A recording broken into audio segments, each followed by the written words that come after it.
Bem, pessoal, boa noite, seja bem-vindo, né? Bom dia, se você for assistir esse debate desse mosaico filosófico aí com essas feras aí, que eu tenho a honra de estar participando aqui, para debater um tema de extrema importância e relevância para o Brasil atual: ativismo judicial e insegurança jurídica.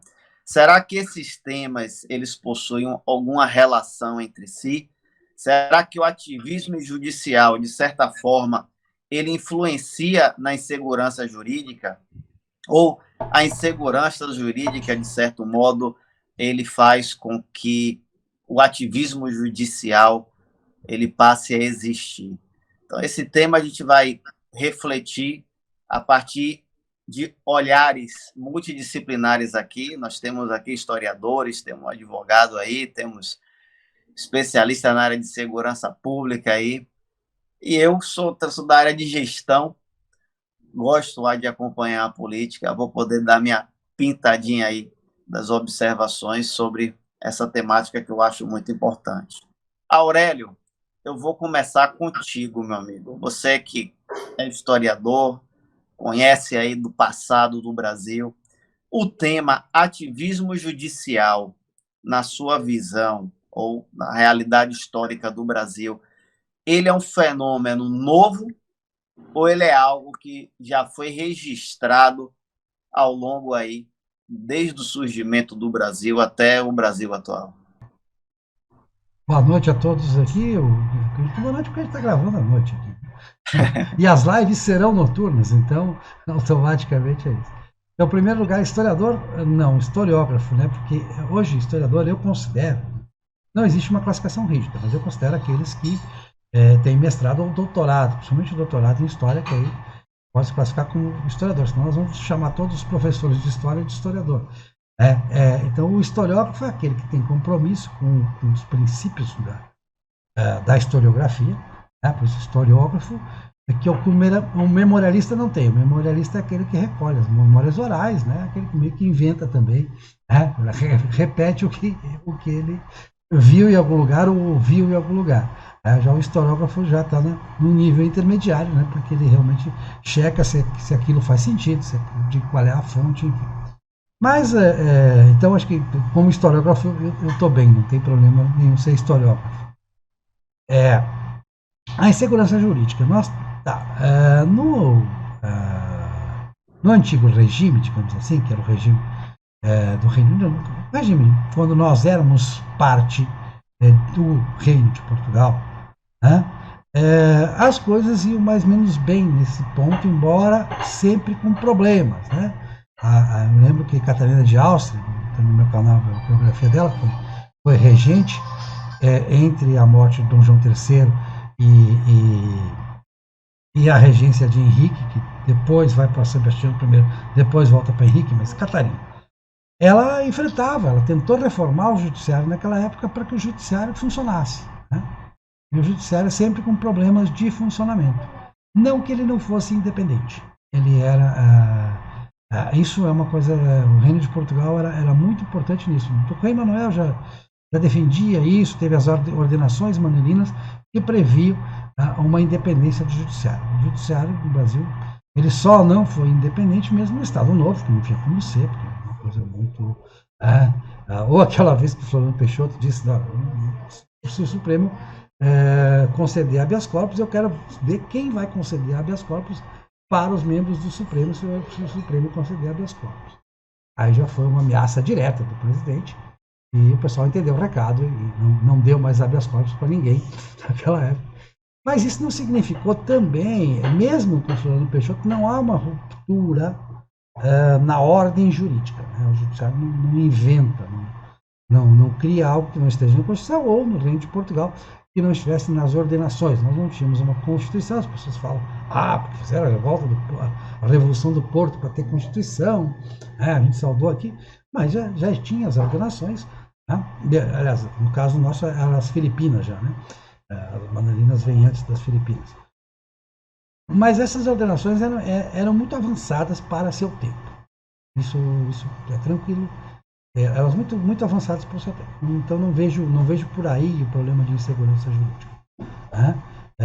A insegurança começa com as quarteladas. Né? A primeira grande quartelada, que é o 7 de abril de 1831, que é uma quartelada, é um movimento de rua. O Rio de Janeiro tinha quase a única população urbana do Brasil em 1831, e essa população urbana ela é feita em grande parte de arrivistas, desocupados e de um exército formado por um exército não profissional, um exército muito fácil de envolver em quarteladas. Né?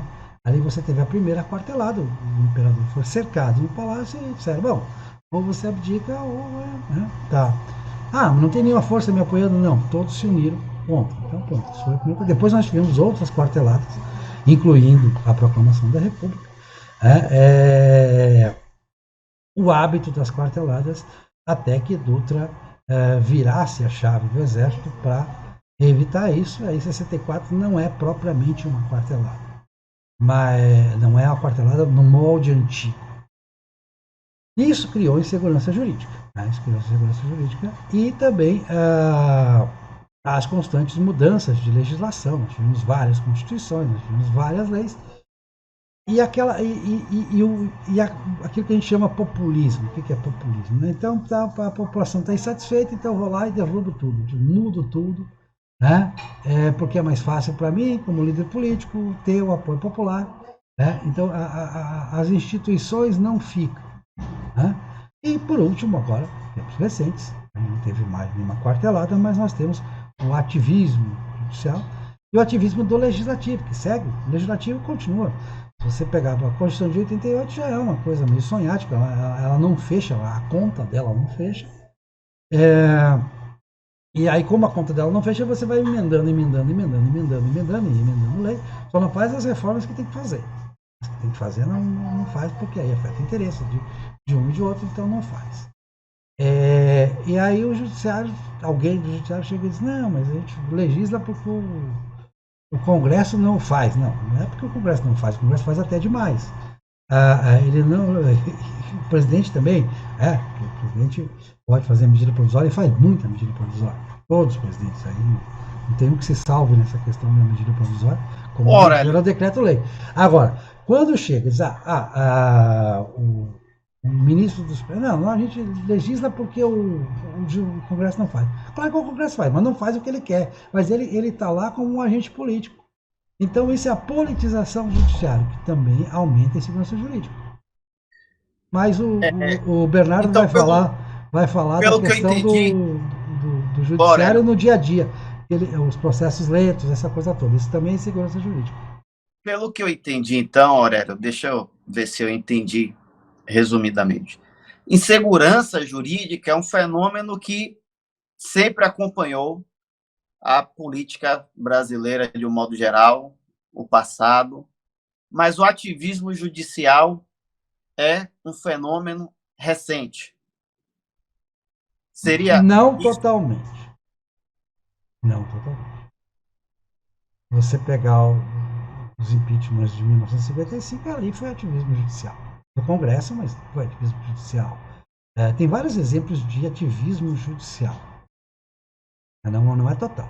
O que eu quero dizer é que o reino tinha ordenações, e essas ordenações tinham um judiciário independente que não se metia nelas. Tá? A partir de 1871, com as quarteladas, você passa a ter o populismo como um fator desestabilizador e como tal ele envolve todas as chamadas instituições em torno disso. Perfeito. Bernardo, você que atua diretamente aí dentro da esfera legal aí no Brasil, como é que você vê o crescimento do avanço do ativismo e as consequências dele? Como é que você consegue também enxergar a insegurança jurídica advinda desse fenômeno? Né? Existe uma correlação? A gente pode dizer que o ativismo jurídico de fato gera uma insegurança jurídica ou isso não é algo que pode ser facilmente percebido na estrutura atual do nosso ordenamento jurídico legal? Bem, primeiro, boa noite a todos, né? A Aurélio, a Gervásio, a Dequex, os amigos que estão aqui, quem nos acompanha aí, quem irá nos acompanhar, né? Já que nós, nessa primeira live aqui, pelo menos, nós não faremos gravada, né? As pessoas vão acompanhar depois. Então, assim, veja, Gervásio, tem muitos aspectos, e falando aqui estritamente da questão jurídica, né? Para serem analisados quando a gente fala em ativismo judicial, né? Existe, por exemplo, um posicionamento defendido até por um autor canadense, Han Richard, que ele diz o seguinte: hoje o ativismo ele se presta até mesmo para criar um esconderijo, uma forma dos legisladores, de alguma forma, se esconderem e se protegerem da visibilidade que eles ganham ao estarem na sua função legiferante. Né? Por que isso? Porque, na medida em que ele transfere certas competências que seriam do legislativo para o judiciário, ele automaticamente ele tira essa carga de cima de si próprio. Compreendeu? Então, muitos assuntos eles são levados às barras do judiciário pelos próprios legisladores, ou eles facilitam que isso aconteça de alguma forma, né, para que eles não arquem com o ônus da decisão, de então tomarem alguma medida, criarem uma lei, por exemplo, votarem contra uma lei também, né, porque isso eles ficam muito visados, né. Esse processo legislativo ele tem a ver, esse vício legislativo, ele tem a ver, sobretudo, com essa questão que a gente tem no Brasil da necessidade do sujeito se reeleger, né? Ele faz do serviço público ali no legislativo, ele faz daquilo a vida dele mesmo, né? Existem carreiras de legislativo. Você vê que os parlamentares que entram lá, normalmente eles passam 30 anos no Congresso, né? Então, eles têm o objetivo sempre da reeleição. E para você conseguir se reeleger, logicamente, você precisa adotar uma postura menos polêmica, digamos assim, polêmica entre aspas, né? Mas você tem que sempre buscar a linha da maioria, né? De jogar conforme ali o que a maioria ali dos parlamentares estão decidindo, porque aí se a maioria está indo no mesmo sentido, você não corre o risco de ter um contraponto e de você ser, de alguma forma, contestado pelo seu eleitor e tal. Então, eu estou falando disso tudo para a gente entender um pouco o que leva ao ativismo. Então, perceba que a situação é muito complexa, na medida em que não é só algo que parte do judiciário usurpando uma função legislativa. Não é só isso. Existe o lado contrário, que casa, né, que casa muito bem com isso, que é o próprio legislativo se despojando, abrindo mão da sua própria competência. Então, as coisas elas se unem nesse sentido. Né? Então, ao mesmo tempo, nós temos, paralelamente a isso, nós temos sim um judiciário hoje, e não só no Brasil, né? Isso não é nenhuma exclusividade brasileira. Né? Nós temos hoje no mundo todo um judiciário altamente progressista. Então, veja como as coisas são engraçadas. No passado, nós sempre tínhamos o judiciário como aquele poder mais conservador. Né? Ele tinha mais essa característica de conter os avanços do progressismo. Né? Hoje, o judiciário praticamente é ele que é a locomotiva do progressismo. E aí, repito, não é uma exclusividade brasileira. Isso acontece em quase todo mundo civilizado. Isso acontece muito no Canadá, isso acontece muito em países europeus, isso acontece muito nos Estados Unidos. O judiciário hoje ele funciona como a locomotiva da sociedade, quando deveria ser o contrário. Né? O judiciário deveria primar por estabelecer o cumprimento das normas então vigentes e, de certa forma, impedindo que haja extrapolações, principalmente por minorias. Né? E hoje o que a gente vê é o contrário, são as minorias governando a maioria, por meio do judiciário. Isso é muito nítido, isso é muito claro em diversas questões que a gente poderia pontuar aqui. Veja, por exemplo, a questão do aborto, né? A questão do aborto está legislada no Brasil. Está legislado no Código Penal, existe já a possibilidade da mulher realizar o aborto terapêutico, né, quando ela corre risco de vida, o aborto decorrente do estupro, né, é possível que haja isso. Aí eles avançaram recentemente para a questão dos anencéfalos, né? A mulher pode abortar desde que haja a comprovação de um feto sem cérebro. Então, isso já foi um avanço. E veja que, frequentemente, partidos minoritários no Congresso levam essa questão ao Supremo, tentando, de todas as formas, fazer com que o Supremo avance na pauta e estabeleça o abortismo, né? A adoção do aborto como uma medida livre para as mulheres, né? Como se isso não já estivesse legislado, está legislado, né? Mas a desculpa que eles dão é que não, que o legislativo não está se movimentando. Não, o legislativo está se movimentando, se movimentou, está no Código Penal, e o legislativo insiste em não querer mais tratar do tema, uma vez que o legislativo representa a maioria da sociedade que é contra o aborto. Ponto. Mas veja a insistência que existe nessa pauta. Isso eu estou dando só um exemplo aqui. Poderíamos falar aqui, com certeza, a noite toda sobre exemplos de como isso é feito diariamente no Brasil. Ô, Bernardo, uma coisa. Quando a gente analisa esse fenômeno do ativismo judicial, a gente tem duas visões. A gente vê a influência da cosmovisão do indivíduo na interpretação desse fenômeno. Então, assim, uma cosmovisão mais conservadora levaria o juiz a analisar o corpo da lei e ele se prender ao que a lei ali estabelece, né? Por ele ser conservador, e a ideia de conservador é a gente conservar, né? Se você já tem um conjunto de leis instituído ali, você vai conservar aquilo conforme o outro poder, no caso o poder legislativo, estabeleceu. Já na outra cosmovisão, a progressista, né, que parte da ideia do progresso, que parte da ideia do indivíduo, do agente, das instituições, da sociedade como um todo, está caminhando em direção à nova ordem. Então, você vê aquela ideia de que o que está aí instituído, de certo modo, não serve. A gente precisa construir algo novo para direcionar a sociedade, de certo modo, para onde nós queremos. Então, a gente vê essas visões antagônicas disputando aí a forma como o judiciário, de certo modo, se comporta. Na sua visão, quando foi que essas visões antagônicas de mundo começaram a disputar de uma forma mais clara a forma como o judiciário no Brasil se comporta?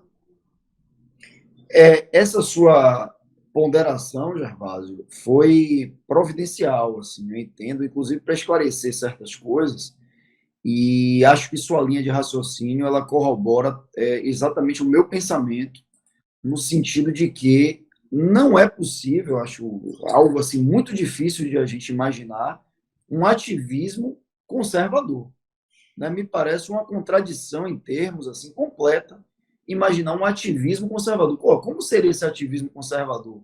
O conservadorismo foi o que você falou aí, já existe a norma lá prevendo tal situação, tal medida, seja lá o que for, a lei está lá prevendo claramente.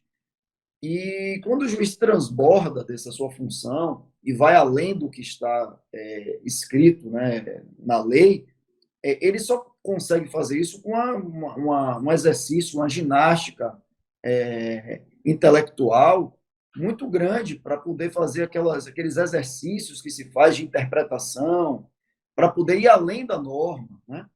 E eu só consigo vislumbrar isso, sinceramente, dentro de um ativismo progressista. E não é à toa que nós só vemos o ativismo de índole progressista, né? Muito difícil. Pode acontecer? Pode.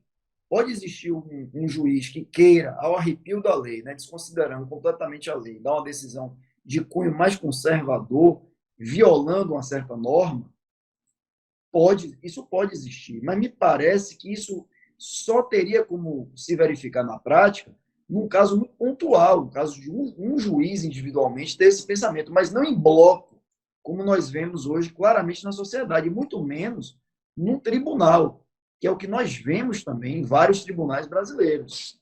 E, para mim, a razão clara disso é que, ao longo dos anos, foi se criando, né, existe uma cultura jurídica, existem normas e preceitos que foram criados, sendo desenvolvidos principalmente no âmbito acadêmico, no sentido de que o juiz deveria ter essa flexibilidade maior na interpretação da norma, né? Então, se a gente tem o entendimento de que o juiz ele é um intérprete da norma, de fato ele é um intérprete da norma, mas se a gente permitir que ele tenha uma elasticidade muito grande nessa interpretação, nós chegaremos à conclusão inelutável aí de que o legislador ele não tem nenhum sentido de existir mais. Se o juiz ele é o senhor da razão e pode fazer qualquer interpretação daquela norma, você destrói completamente o sentido de tripartição de poderes e o legislador passa a não ter nenhuma importância para a sociedade, porque o juiz pode avançar no que ele quiser. E isso foi construído ao longo do tempo na academia e ganhando nomes, né? Eles gostam muito desses nomes bonitos, né? Esses chamados eufemismos, né? Para poder tirar um pouco o peso da palavra. E aí criam o chamado a interpretação livre da Constituição, né? A Constituição o neoconstitucionalismo, né? Constituição aberta. Vejam que são termos muito palatáveis, né? São termos que as pessoas gostam de ouvir, a Constituição aberta, né? O neoconstitucionalismo. Então, deixando de lado o positivismo na interpretação da norma e avançando. O juiz, então, é senhor da interpretação, ele pode ali fazer o que ele quiser. Nós passamos por isso nas últimas décadas, e ainda estamos passando, e foi isso que nos conduziu a esse momento atual que nós estamos passando hoje aí. Ô, Bernardo, me tire uma dúvida. Se você fosse dar um marco de quando é que esse fenômeno se iniciou, você diria que foi em que década, aproximadamente? Olha, é muito difícil precisar. As coisas vieram muito paulatinamente sendo feitas, né? Eu lembro quando eu era estudante ainda, 25 anos atrás, mais ou menos, entrando na faculdade de Direito, né?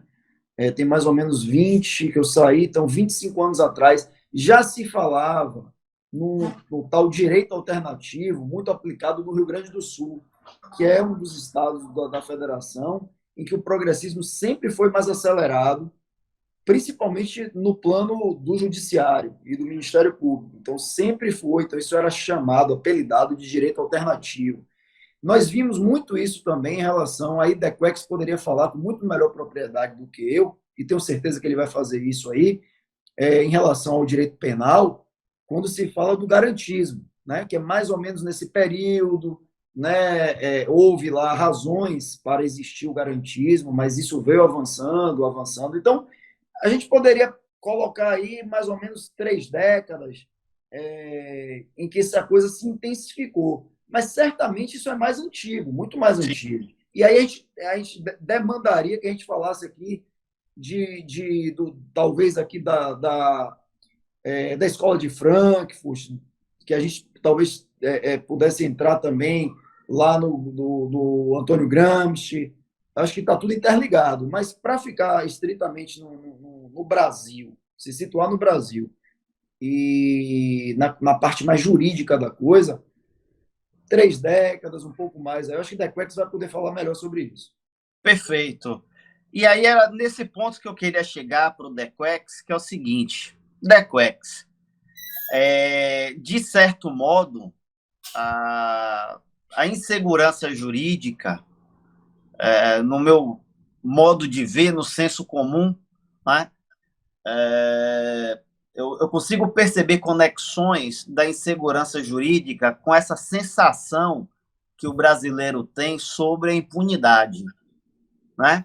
Se, de certo modo, o ativismo jurídico ele influencia a insegurança jurídica, e a insegurança jurídica gera também como resultado esse sentimento de impunidade, a gente pode costurar, e se eu estiver errado, vocês podem me corrigir, por favor, a gente pode costurar a ideia de que o ativismo judicial, de certo modo, contribuiu para esse estado de coisas que o Brasil vive hoje, principalmente no campo da violência, né? E aí a gente vê um Estado, de certo modo, que relativiza muitas vezes o Código Penal, causando a impunidade para pessoas que cometeram crimes, gerando esse sentimento de insegurança na população de um modo geral. Como é que você vê essa relação que eu acabei aqui de construir e se ela faz sentido? Boa noite a todos, Gervásio, Aurélio, Bernardo. É uma satisfação imensa estar compondo aqui esse quarteto, né? O nosso mosaico filosófico. E é uma honra estar aqui com todos vocês, né? Para discutir temas tão controversos, né? Temas que carecem de uma análise mais aprofundada, né? De uma luz mais que possa justamente esclarecer melhor, né? Porque a gente ouve muita coisa e pessoas que geralmente não estão muito qualificadas para fazer certo tipo de análise, e é importante, né, a gente justamente buscar esse entendimento, né, maior entendimento sobre os fatos que hoje nos cercam, né, justamente para clarear melhor, né, buscar desvelar o que está por trás dos fenômenos, dos fatos, né, porque uma coisa é o que aparece, outra coisa é o que está encoberto, ou seja, o que está na sua essência, né, e essa é a questão que eu acho que é importante para nós dentro desse projeto, né, que é justamente o que está aqui proposto, né. Com relação à sua pergunta, né, é claro que vivenciamos hoje, e aí, em cima do que Bernardo falou, né,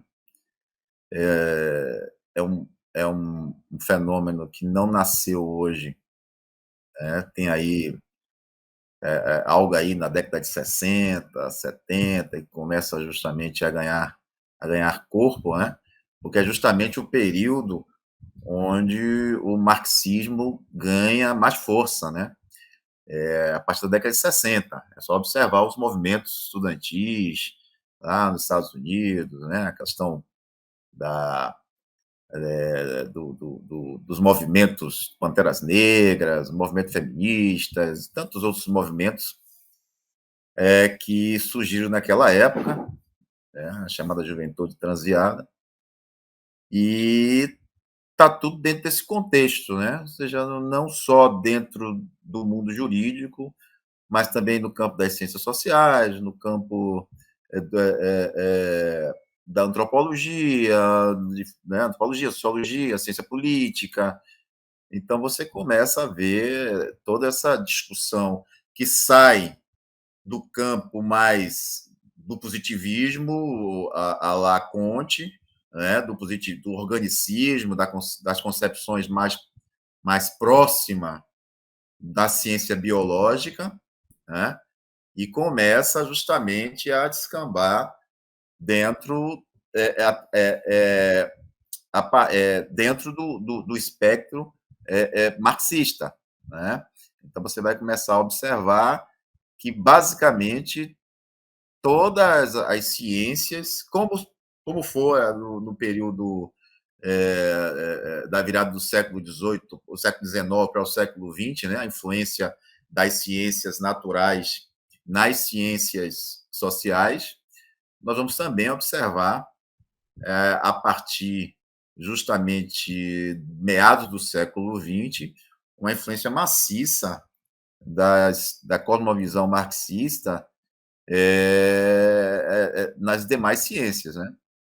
E no campo jurídico isso também ocorreu, né? Porque você vai ter aí a questão da teoria crítica, né, da escola de Frankfurt, e muitos adeptos, muitos juristas, principalmente os italianos, né, irão abraçar muito essa questão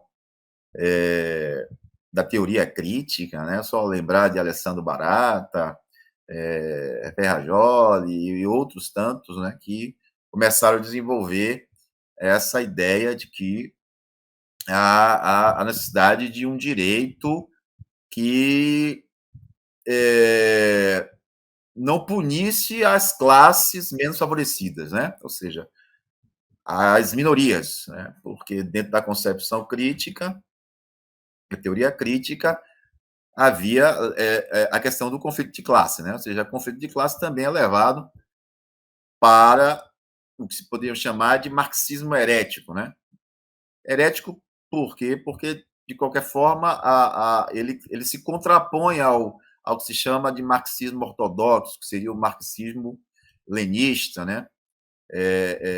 O marxismo mais clássico, onde o proletariado era o agente histórico do processo, né? O marxismo herético, que é o que vem já justamente nesse período aí do meado do século XX, mais especificamente dentro do Ocidente, né? Você começa a ver aí uma mudança de agentes históricos, onde as minorias passam justamente a serem vistas como aqueles que vão ser a causa eficiente da revolução marxista no Ocidente, tá? E aí você vai observar justamente toda o direito passando a garantir que essas minorias tenham privilégios, no sentido de justamente ganharem forças, né, para poder agirem, né, como os eleitos, né, da gnose marxista, tá? Então, não tenha dúvidas de que a insegurança, e aí tratando mais especificamente do que você me perguntou, o garantismo penal, né, que nasce na Itália e vem sendo adotado principalmente aqui no Brasil, né? Você tem o modelo interpretativo de Ronald Dworkin, lá nos Estados Unidos, né? Que para a realidade norte-americana e inglesa, né, a gente pode aqui até verificar que está em consonância com aquela realidade. Mas quando chega isso para a nossa realidade, para a realidade dos países que adotam o sistema civil law, né,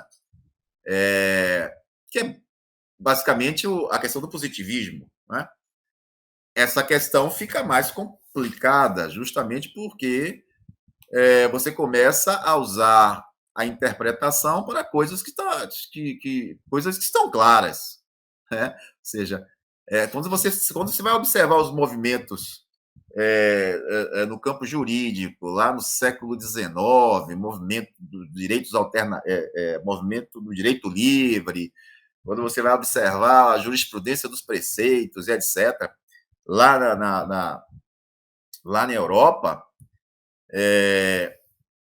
havia todos esses movimentos eram movimentos antipositivistas, né?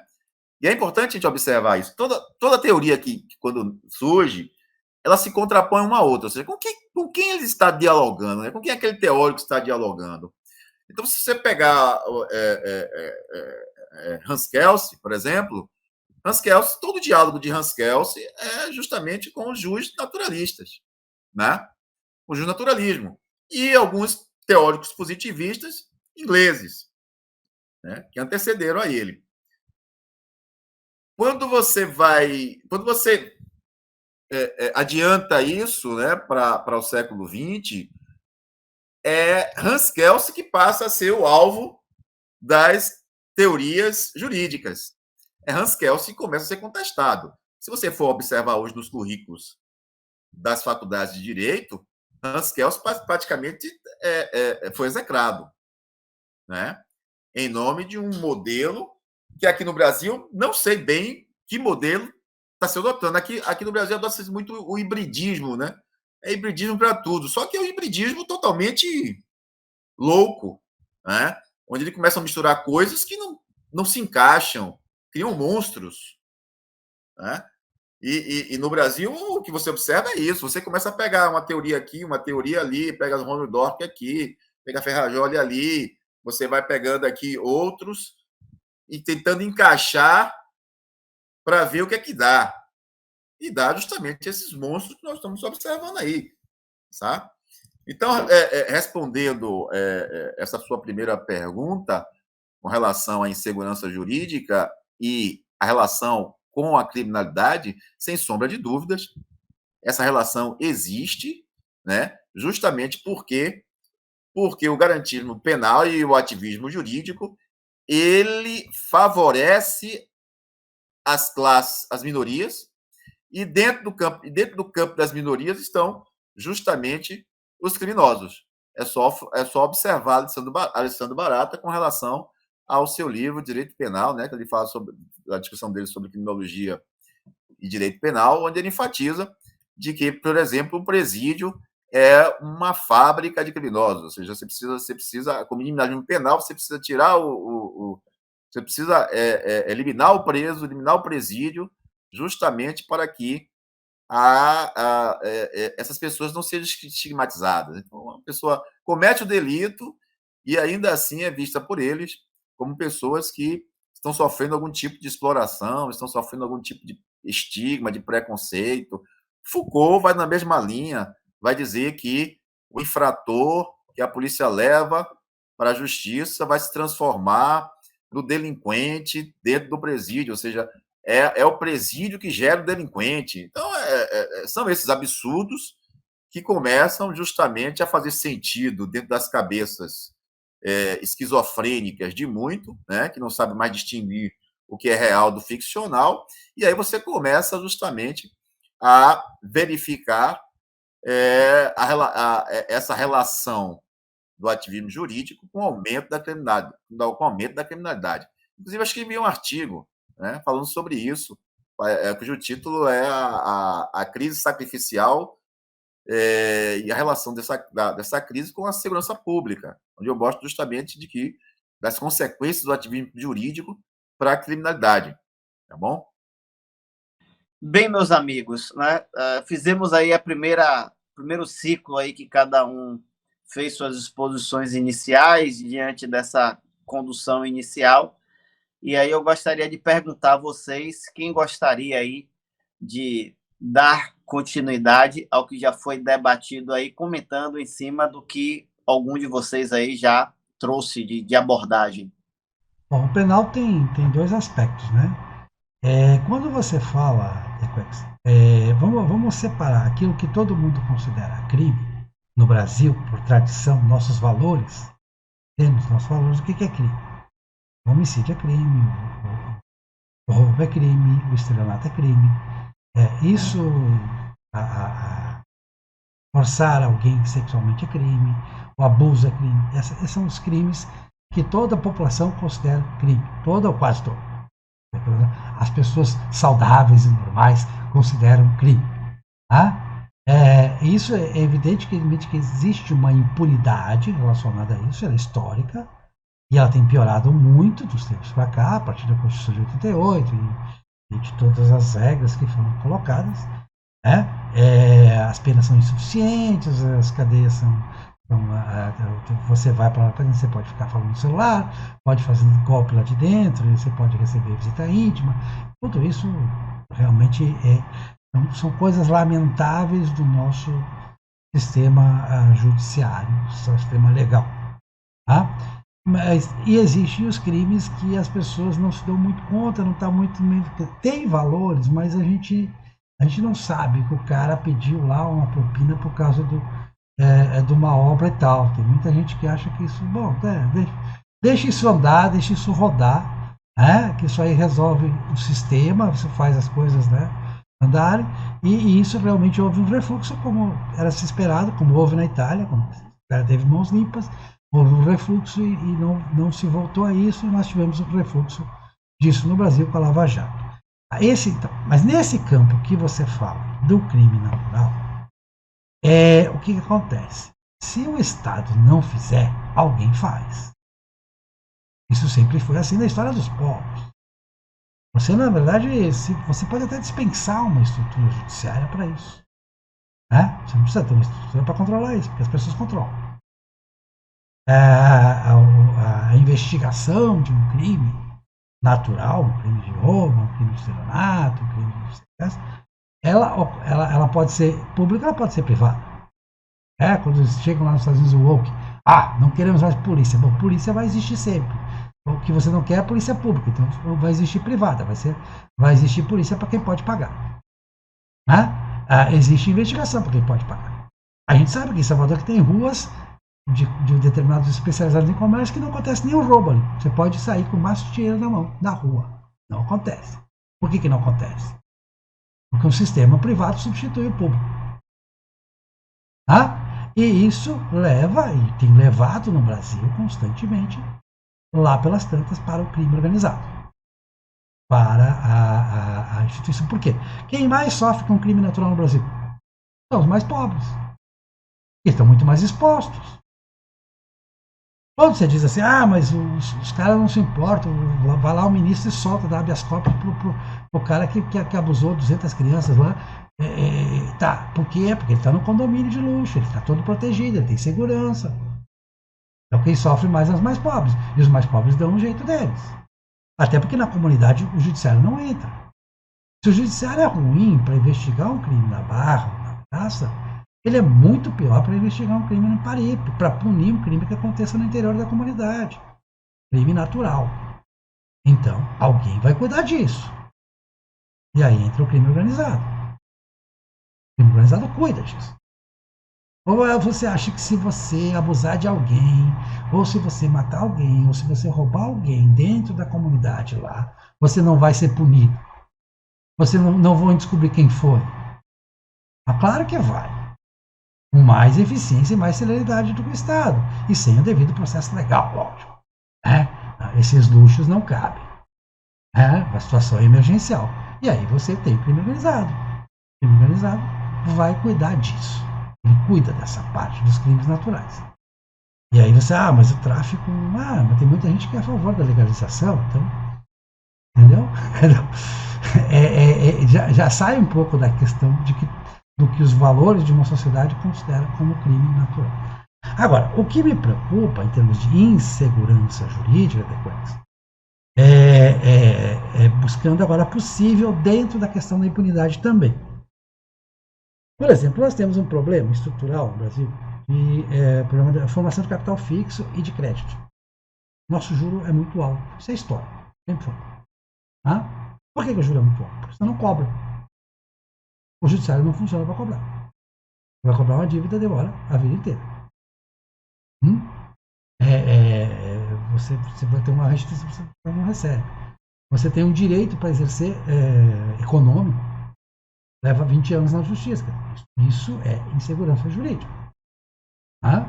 Então, isso encarece o juro para todos. Porque se eu não consigo cobrar, evidentemente que eu tenho uma taxa de inadimplência.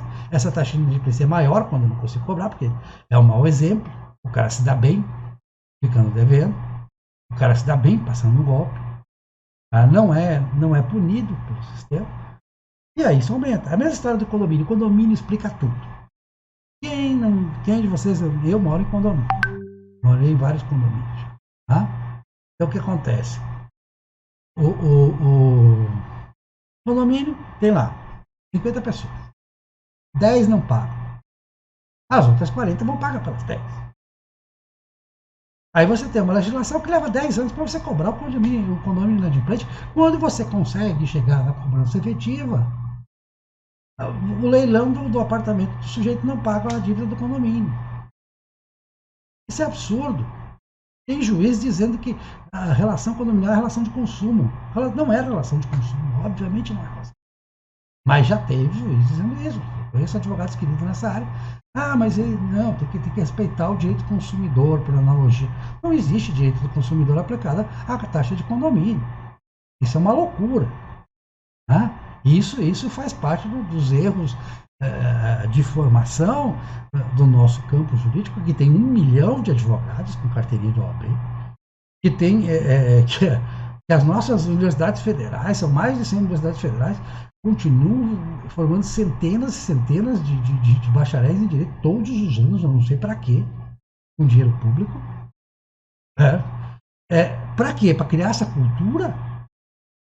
Para criar essa cultura do que quem é desonesto se dá bem. Isso não pode. Isso cria insegurança jurídica para quem é honesto, para quem faz as coisas direito. Para aquele condomínio que paga em dia.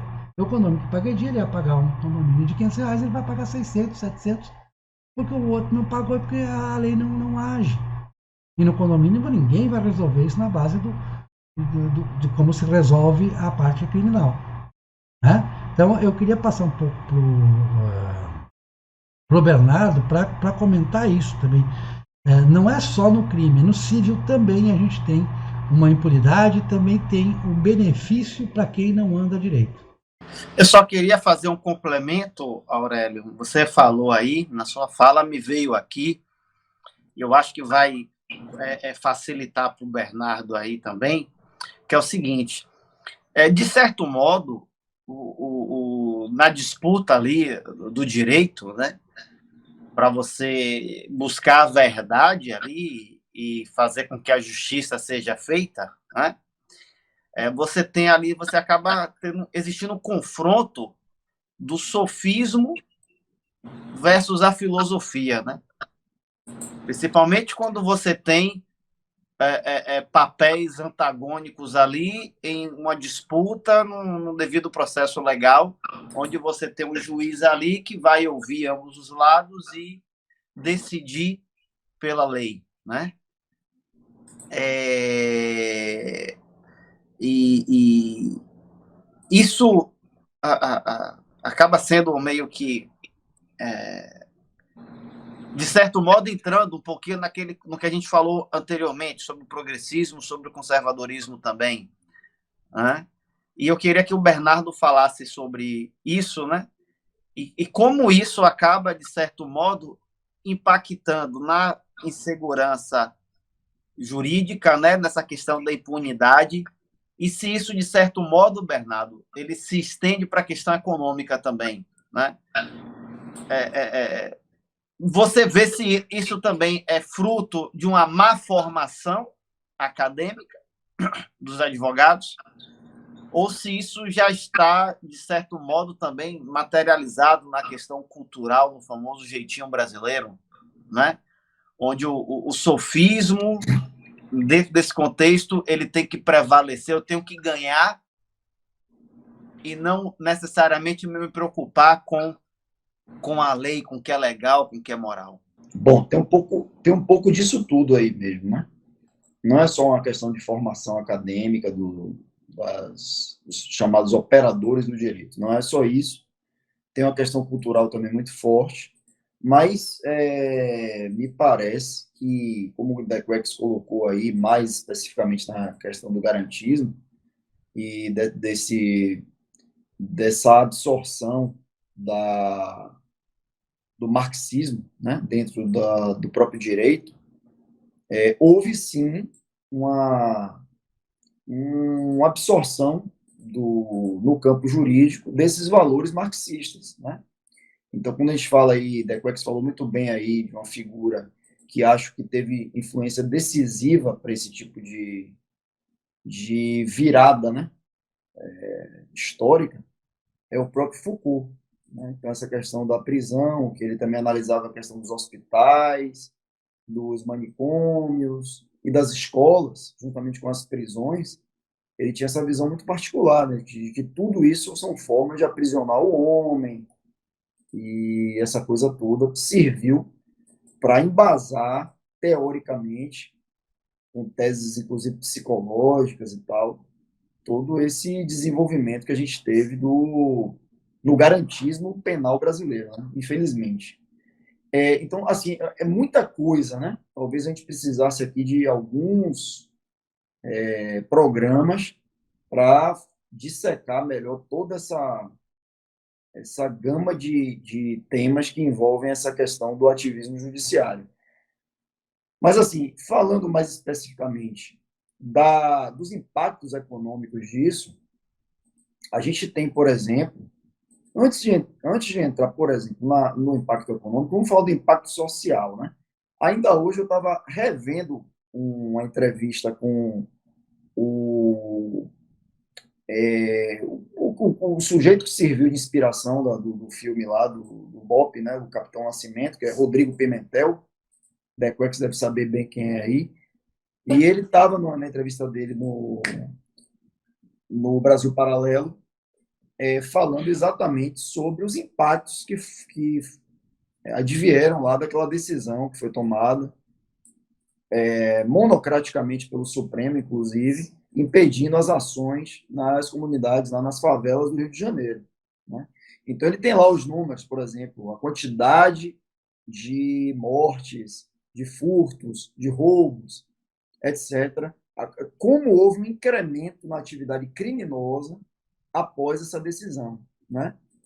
E ele ressalta muito educadamente, inclusive, né, a necessidade de haver um diálogo maior com essas personalidades que hoje estão na cúpula do nosso judiciário, para que elas tomem mais conhecimento do que é a realidade da vida prática do cidadão e como a polícia atua, né, para desconstruir essa imagem que hoje, infelizmente, ela é hegemônica no campo acadêmico e também nas altas cortes de justiça, de que o policial ele é um perpetrador, um violador por excelência das liberdades públicas dos indivíduos, e não é nada disso, né?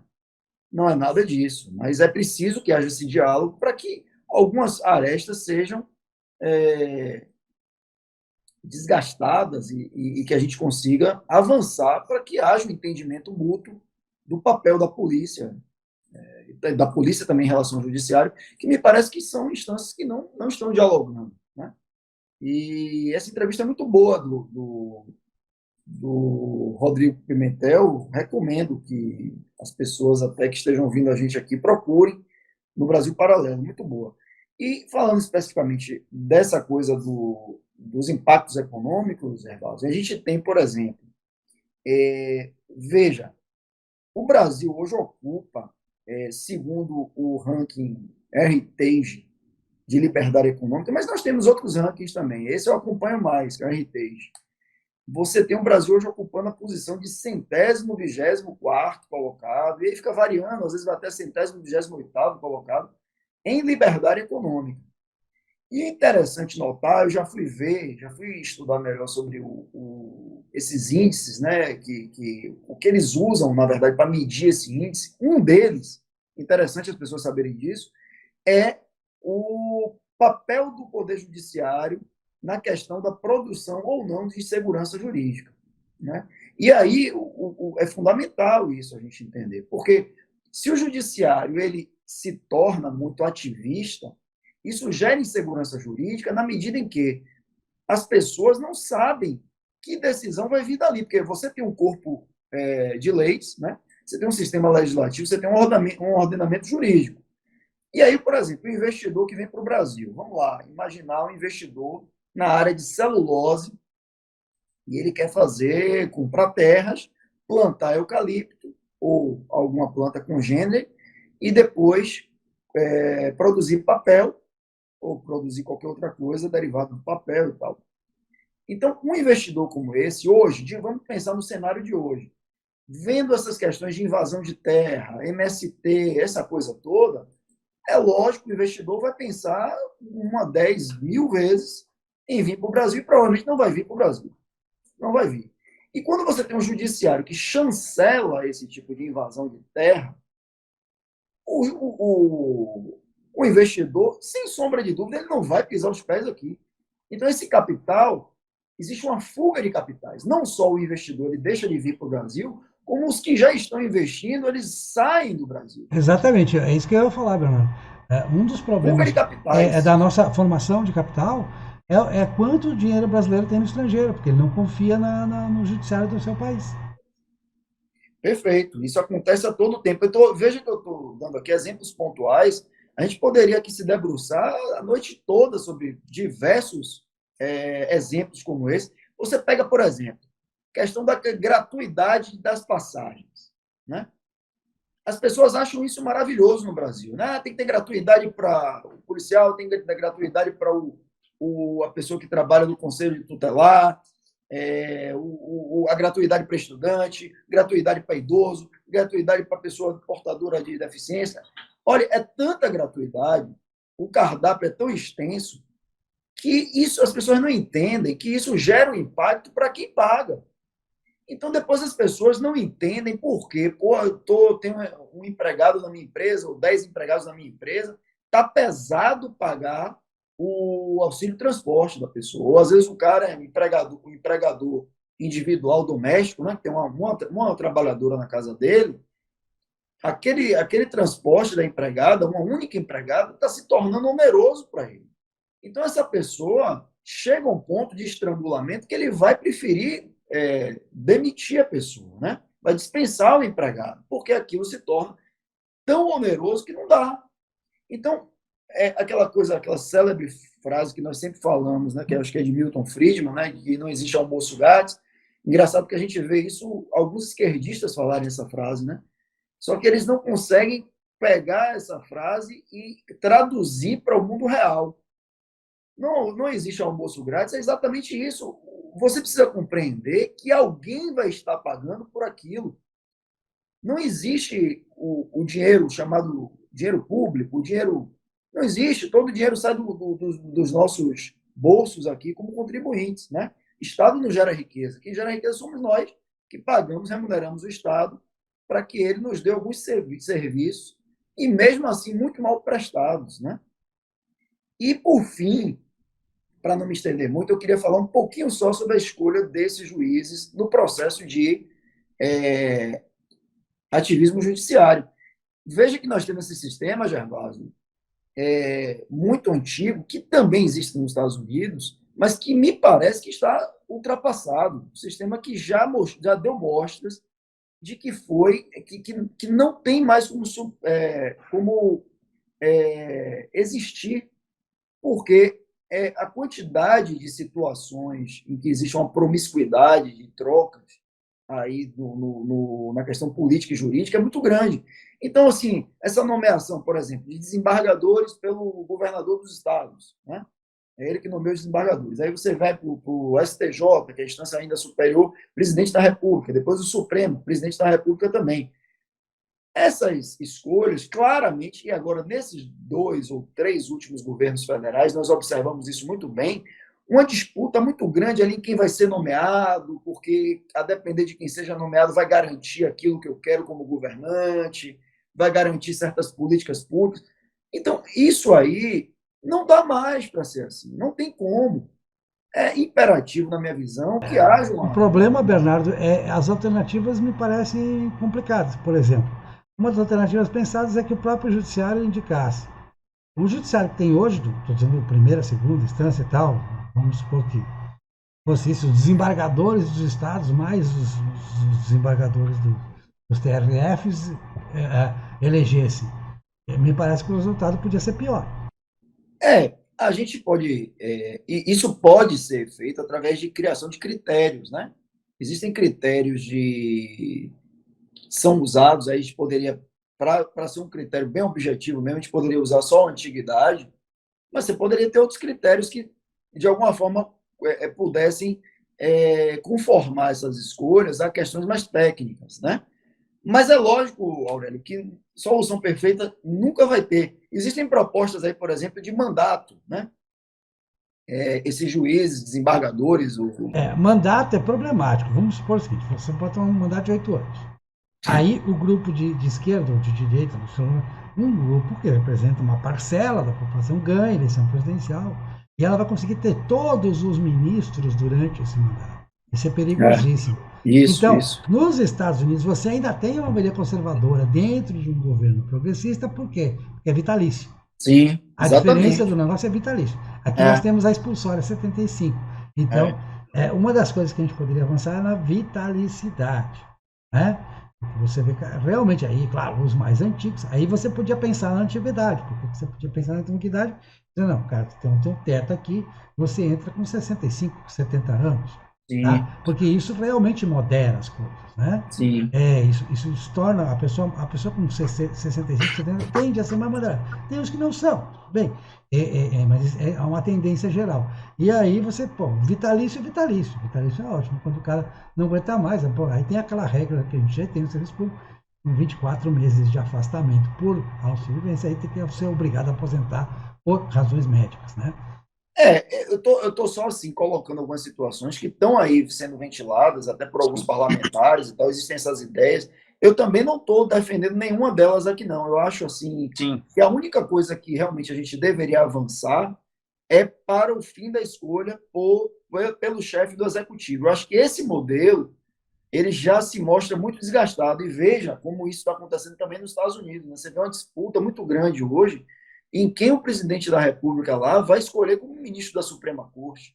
Então, virou realmente assim uma questão, politizaram completamente essa escolha, de tal modo que se tornou um cargo de confiança do presidente da República. Não pode acontecer isso, não deveria acontecer isso, né? Deveria ser um cargo estritamente técnico, de pessoas com conhecimento jurídico, e que isso tivesse realmente um caráter assim, atemporal, né? E apolítico, não vinculado a nenhum partido, nenhuma figura política, e muito menos ao tempo. Mas são ideias. Perfeito. Eu queria ver o seguinte, dentro desse contexto que vocês falaram, me veio o seguinte, né? O Adam Smith, no seu livro Teoria dos Sentimentos Morais, ele trabalha muito a ideia de que o que faz uma economia crescer, de certo modo, o que faz uma nação ter prosperidade, não é nem tanto a segurança jurídica, mas é o sentimento de confiança, né? Que é a confiança que gera estabilidade em uma nação. E, de certo modo, o De Quexel ele foi bem feliz quando ele trouxe a ideia do marxismo cultural. O que eu consigo perceber é que o marxismo cultural ele tem como assim uma mola principal justamente ferir todo o clima de confiança dentro de uma nação, dentro de uma sociedade, porque como ele pegou a ideia do proletariado e ele transformou em oprimido, e aí o oprimido você se aplica a qualquer realidade, o nós contra eles passa a ser uma estratégia central, né? A minoria da minoria da minoria, e a gente chega no absurdo hoje da disputa quem é mais minoria, né? Quem acumula mais rótulos de minoria em si, e isso vai fragmentando a sociedade, vai quebrando. É o chamado poker identitário. Né? Exatamente. E aí você vai criando essa fragmentação, isso no aspecto cultural, e que, logicamente, vai se materializar, por exemplo, na instância jurídica, principalmente na ideia do lumpen proletariado, né?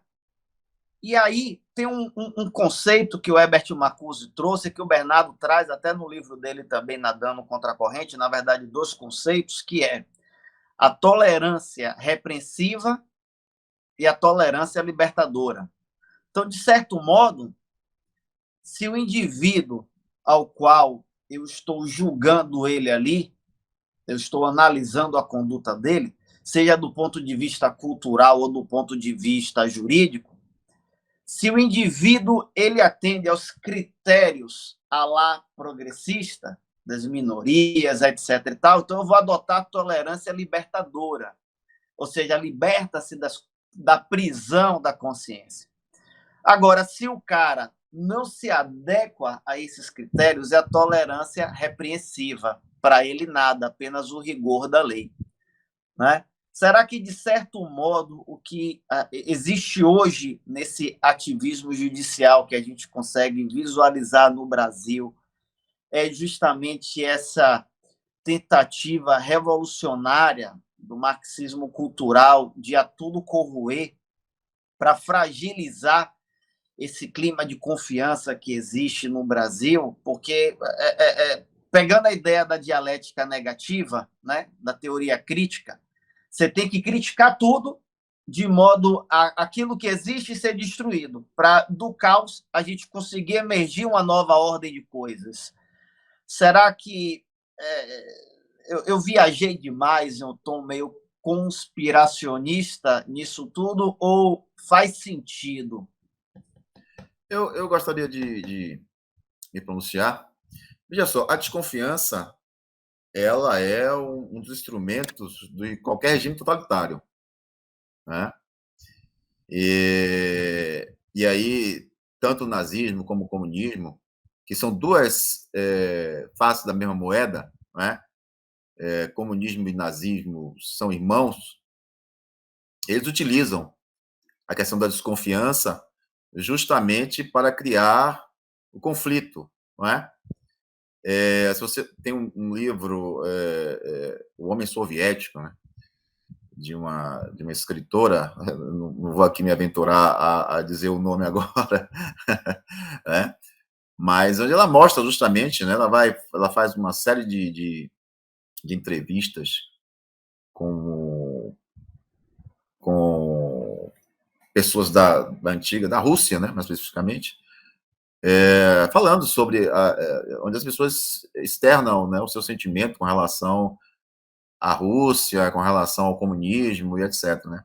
E o que chama muita atenção nesse livro é justamente aquelas declarações onde fica patenteado de que havia, né, nesse período, no período de Stalin, no período Lenin, etc., havia muito essa questão do irmão entregar o outro, né?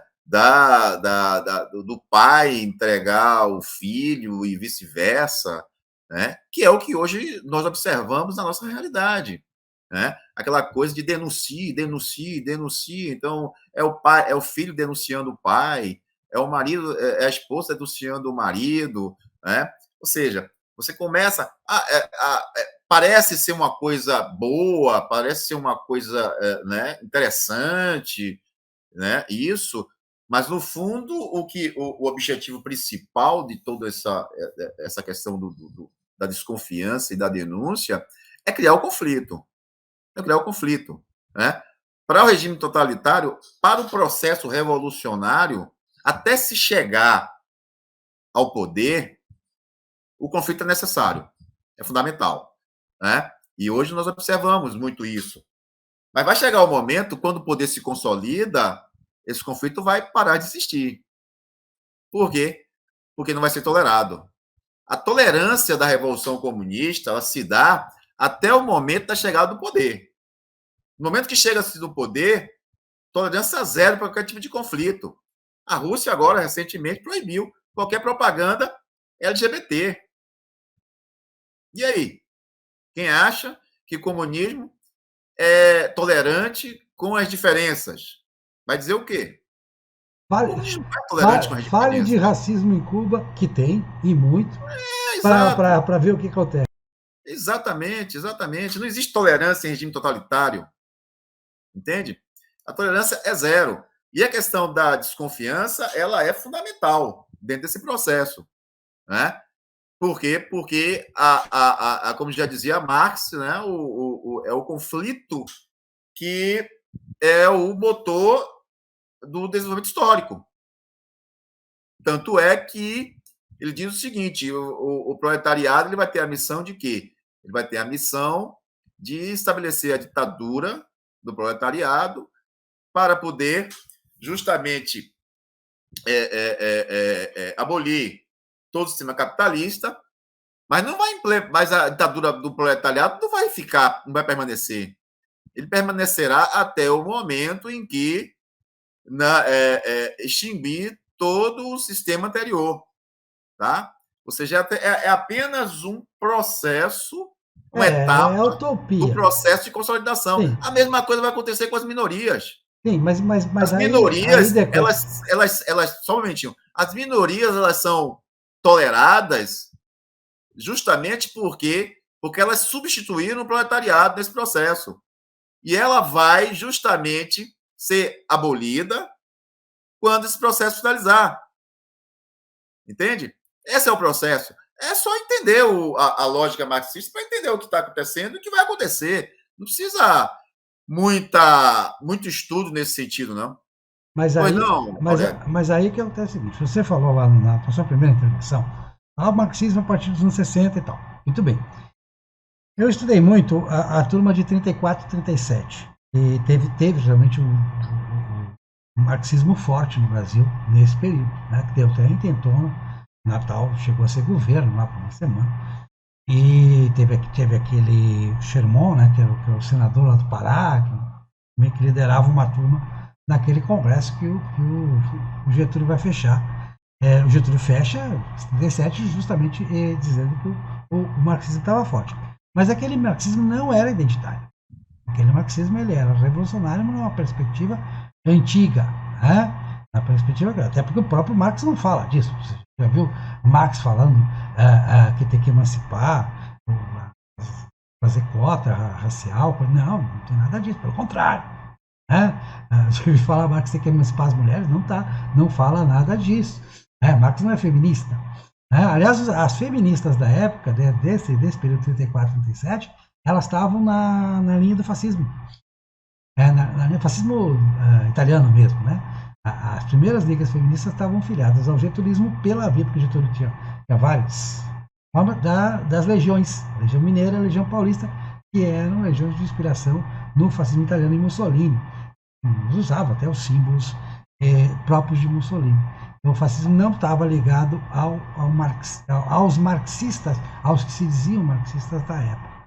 Mas essa questão do marxismo, o marxismo claro, o Marx está cheio de furos, né, no pensamento dele, a própria mais-valia é um furo e tudo mais, mas eu gosto de ler Marx, né, ler Marx nos dá muitos insights quando você vai dizer, o Marx escreveu isso, mas o que aconteceu na União Soviética, o que aconteceu em Cuba, o que aconteceu na Coreia do Norte, você tem um socialismo dinástico, é uma coisa fantástica, né? Eu acho que ele nunca pensou em socialismo dinástico. O que aconteceu na União Soviética? Você aboliu uma sociedade de classes, pela classe burguesa, classe proletária, e passou a ter outra sociedade de classes, dirigentes e dirigidos. Aí eu concordo que, nesse sentido, é capitalismo de Estado. Né? Porque a União Soviética tomou várias decisões, isso desde Stalin, mas a partir da morte de Stalin, muito mais, decisões de empresa capitalista. Não, vamos produzir assim, vamos direcionar a produção para cá, direcionar para lá, visando, porque o dinheiro não deixou de circular, os salários não deixaram de ser salários, os preços continuaram existindo. Claro que não tinha como eles direcionavam para bens intermediários e tal, para a questão militar e tudo mais, faltava na ponta faltava o papel higiênico, né? Todo regime socialista falta papel higiênico. É o primeiro sinal de que você entrou no socialismo é que faltou papel higiênico. Faltava produto de consumo. Essa insatisfação popular nos anos 1980, que a União Soviética tinha um bom metrô, tinha até bastante automóvel, tinha essa coisa toda. Ele tinha um padrão de vida melhor do que o terceiro mundo, digamos assim, em certos aspectos, mas não tinha como. Você tinha que ter a ração de comida, a ração para comprar o papel higiênico, a ração para comprar essas coisas todas. Mas é uma organização de capitalismo de Estado. E tem, então, a classe dos dirigentes e a classe dos dirigidos. Os dirigentes podem tudo, os dirigidos não podem nada. E como se dá o processo de seleção, deveria ser por mérito, eles buscam fazer isso. Só que as pessoas que aceitam fazer parte desses sistemas são as piores, não as melhores. Isso por isso que os regimes como o Cuba não dão certo. Milan Kundera fala isso no livro dele. Por que na República Tcheca, na Tchecoslováquia, né, Por que não estava dando certo? Porque eles pegavam as piores pessoas. As piores pessoas, elas eram eficientes em fazer isso que você falou, ou seja, minar a confiança. Né? Ele não pega o cara mais inteligente, ele pega o idiota ressentido. O idiota ressentido vai cumprir as ordens e vai entregar todo mundo. Esse aí não vai pensar duas vezes. Ele vai se sentir o máximo porque o dirigente deu poder aí. Perfeito, pessoal. Pegando tudo que foi dito aqui, me veio uma coisa aqui que eu queria jogar para vocês aí, para vocês, quem quiser falar, tem a palavra. Né, a gente chegou aqui a algumas conclusões. Né? Algumas delas é de que o ativismo judicial, de certa forma, contribui para uma insegurança jurídica, que também, dadas as proporções, gera também impunidade, esse sentimento de impunidade, e que contribui também, de certa forma, para essa questão do crime organizado, violência que a gente visualiza aí na sociedade atual. Será que, quando se fala em debater uma solução para isso, né? Porque a gente vê também que essa questão do ativismo judicial, por gerar assim, uma relativização na interpretação das leis, ela acaba ferindo muitas vezes a Carta Magna, ocorre às vezes na invasão, interferência em outros poderes, então ele gera-se uma bagunça em toda a República. Será que uma das soluções não estaria aí no retorno de um poder moderador, né? Que em dados momentos poderia colocar as coisas no lugar? Porque se você pegar, por que eu trago essa reflexão? Porque a Constituição, por exemplo, da Inglaterra, tem mais de 800 anos. Então, é uma estabilidade. O Brasil tem 500 anos. Né? Então, assim, a Constituição é mais velha do que o próprio Brasil. Então, será que uma resposta, ou uma das possíveis respostas a esse ativismo, né, que, de certo modo, ele tem esse viés progressista, e o poder moderador, de certo modo, ele tem aquele viés mais assim tradicionalista, vamos assim dizer, né? Será que não estaria aí uma resposta para colocar, ter assim os freios, né, contrapesos, né, dentro desse problema que nós estamos vivenciando hoje no Brasil? Bom, eu particularmente entendo que a alternativa mais viável era justamente a eliminação desse ativismo jurídico, né? Ou seja, a gente não pode permitir que o câncer ele permaneça no organismo. Ou seja, Mas a questão é como, entende? qual- A questão é como se não eliminar, mas como reduzir o ativismo. E aí eu jogo a ideia do poder moderador como um caminho para se chegar a isso. veja só, o poder moderador, infelizmente, né, não foi utilizado quando deveria, na primeira interferência do STF nas decisões de Bolsonaro com relação a cargos, né, a mudanças e etc. Ou seja, ali já deveria ter tido um posicionamento com relação ao artigo 142 para que houvesse a interferência do Exército no sentido, das Forças Armadas, no sentido de evitar que um poder interferisse no outro. Ou seja, a Constituição deixa claro a função das Forças Armadas com relação a esse papel.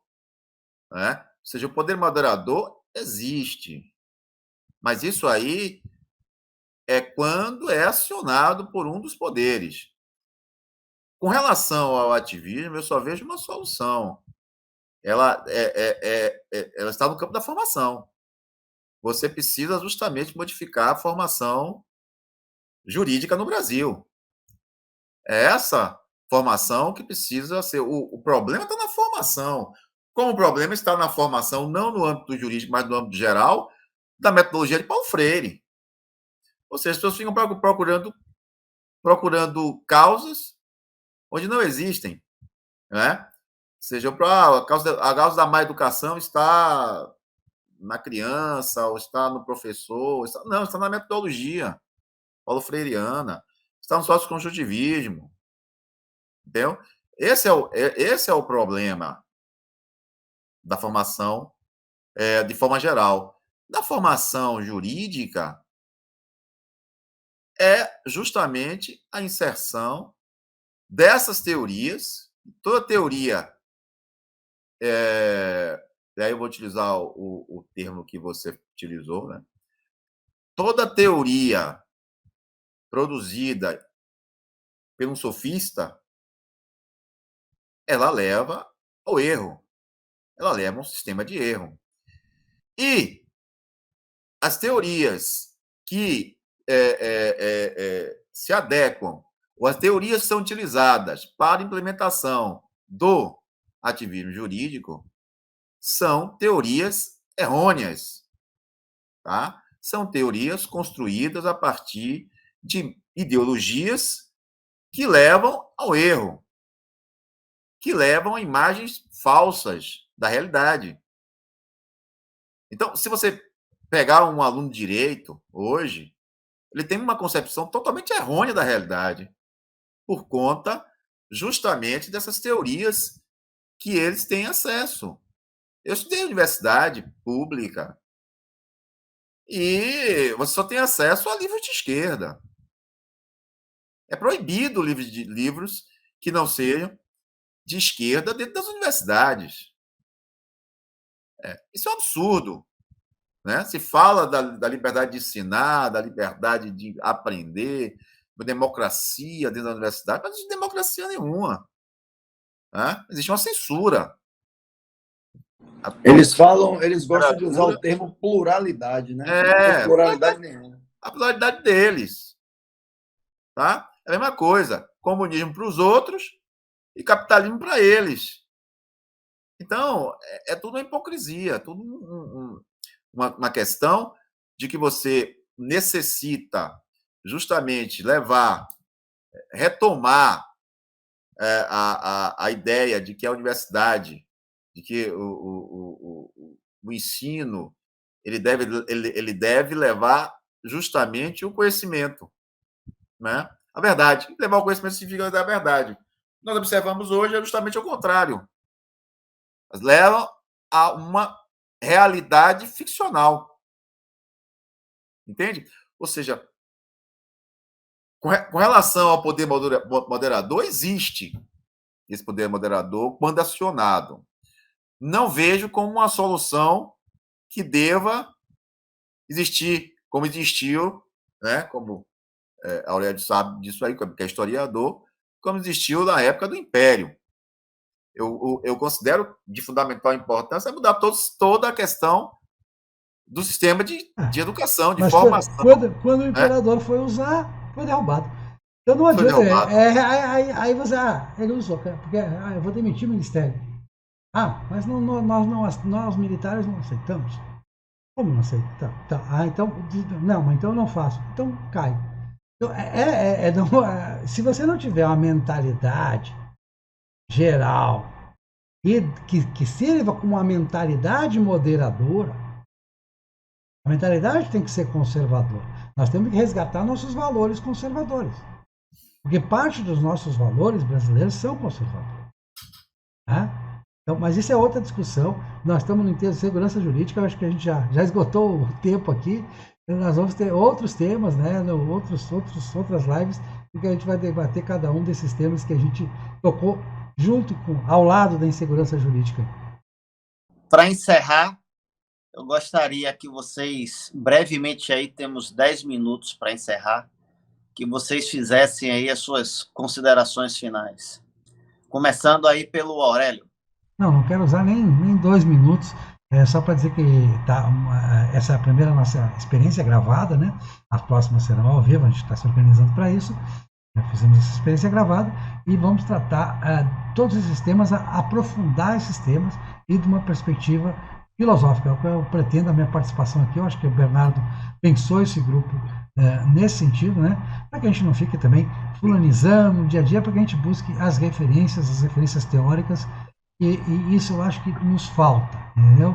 Às vezes a gente tem uma postura política conservadora, tem muita gente que gosta do conservadorismo, que se diz conservador, mas que não tem ideia do que está conservando, né? Não tem ideia do que é a nossa tradição, do que é a nossa história, do que são a construção, como é que nós construímos os bons valores que nós temos e como é que eles se refletem e como é que nós podemos buscar algo dentro desses valores. O cristianismo, por exemplo, a questão da educação que o Decrésio colocou, as questões aí dessas minorias, tudo isso está dentro de buscar o conhecimento e os referenciais teóricos, os referenciais que nos trouxeram aqui. Se nós somos anões nos ombros dos gigantes, a constituição desse gigante é uma história fantástica, única na história universal, de construção do pensamento ocidental, dos valores, e que se refletem muito na sociedade brasileira, que é uma das sociedades, dentro dessa tradição, das mais avançadas historicamente. Dequex. Bem, eu queria aqui finalizar, né, falando justamente que a democracia depende muito de um sistema jurídico confiável, né, um sistema jurídico que siga não os princípios de uma dada determinada ideologia, mas que siga princípios morais, né, consolidados, princípios morais que realmente elevem, né, cada vez mais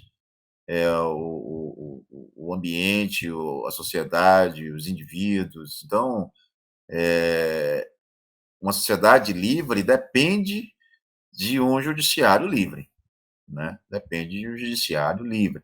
E o judiciário livre é justamente aquele que está desatrelado